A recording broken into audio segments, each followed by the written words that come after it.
Un sommet entre des chefs de gouvernement des pays baltes et nordiques organisé à Tallinn à partir d'aujourd'hui. C'est en Estonie dans un contexte compliqué de tensions sécuritaires évidemment avec la Russie. Notre invité c'est Cyril Brett. Bonjour, merci d'être avec nous. Vous êtes expert en géopolitique associé à l'Institut Montaigne. On a eu encore hier des drones qui ont fait des excursions du côté de l'Occident avec l'OTAN qui a intercepté et détruit un drone. On l'a raconté plusieurs fois avec Annalisa Capellini. C'est arrivé en Roumanie, c'est arrivé dans plusieurs pays. Comment vous analysez ces attaques récurrentes de la part de la Russie ?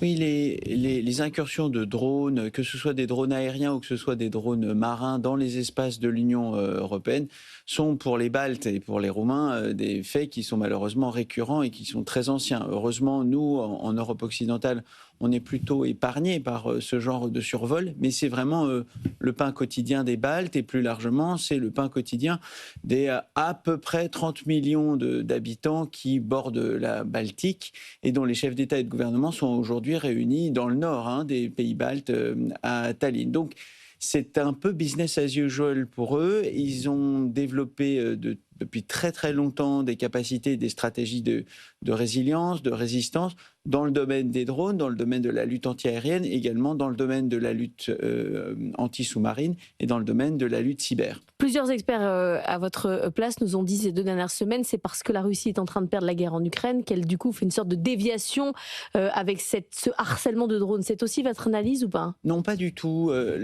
C'est exactement l'inverse. C'est-à-dire que plus la Russie subit de revers ou subit de difficultés sur le front ukrainien, plus elle investira ses équipements, ses matériels, ses troupes et ses efforts financiers dans la zone centrale du front pour remporter la victoire.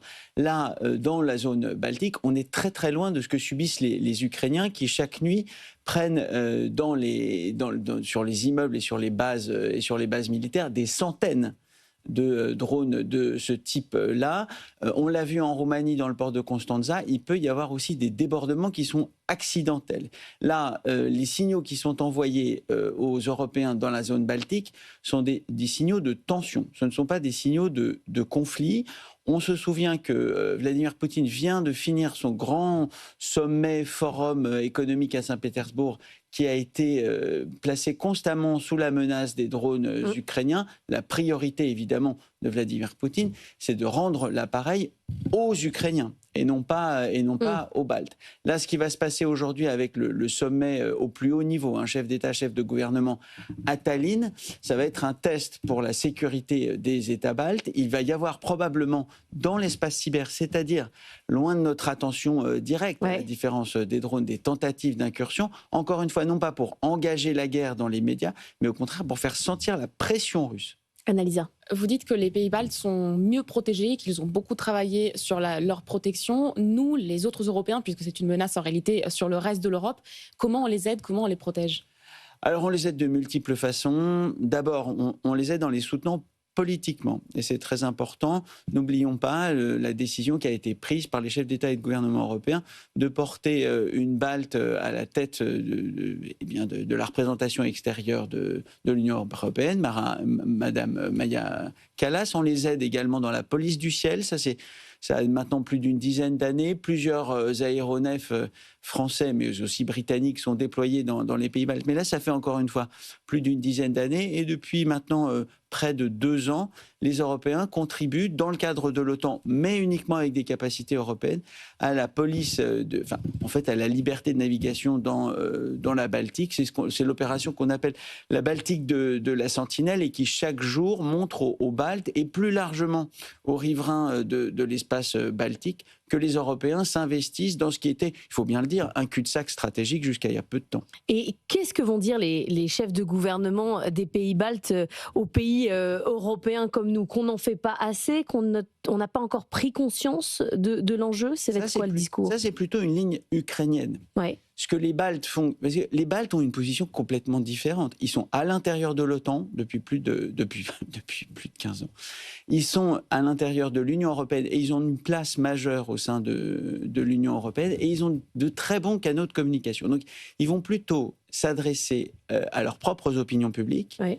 pour leur dire, nous sommes là, nous nous organisons, nous faisons jouer les solidarités européennes pour assurer la sécurité et la résilience de nos pays.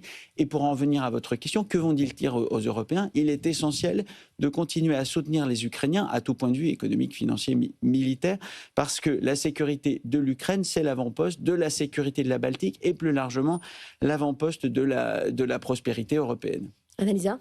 De la part des Russes, jusqu'où c'est une stratégie de la peur et jusqu'où la menace est réelle? Alors, la stratégie de la peur, elle est maximale et en plus, elle est bon marché.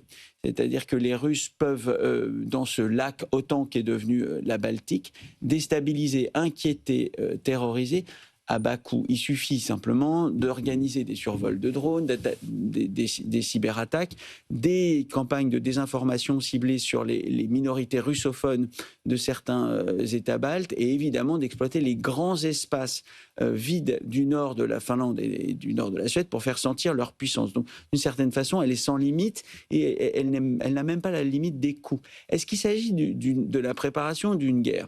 Là, rien n'est à exclure nécessairement. La Baltique est d'intérêt vital pour les Européens. Hein. C'est quasiment le PIB de la France et ses 30 millions d'habitants au sens très large. Mais pour les Russes, ce n'est pas d'intérêt vital.